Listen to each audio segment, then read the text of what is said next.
Bienvenidos al carril rápido, aficionados de los scooters.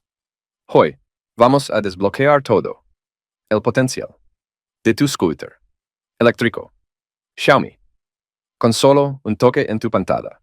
Ya sea que conduzcas el M365, One S Pro 2, Mi 3 o el 4 Pro, preparad para superar los límites. Lo primero es lo primero, la seguridad es clave. Asegúrate de estar equipado con un casco y equipo de protección. Ahora vamos a la parte divertida. Conoce el truco definitivo. Una aplicación revolucionaria, disponible tanto para dispositivos Android como iOS. Es tu boleto dorado para alcanzar la máxima velocidad, con el mínimo esfuerzo. Así es como funciona. Abre la aplicación e ingresa el número de serie de tu scooter. Luego de que se conecte a tu scooter vía Bluetooth. Está buscando. Y voilà.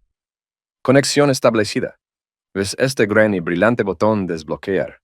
Dale un toque. Espera. ¡Boom! Así de simple. Tu scooter se libera a su máxima velocidad. Siente la brisa, disfruta de la emoción y conduce responsablemente. Recuerda, con gran velocidad viene gran responsabilidad. Es súper fácil. Y no he tenido ningún problema con él en absoluto.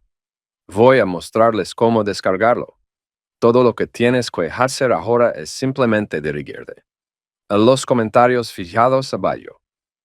Ali explico exactamente dónde puedes obtener un Locker Plus Plus.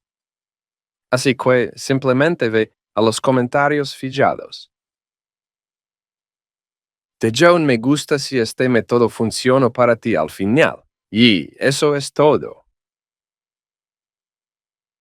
Nos vemos en el próximo video. Adiós.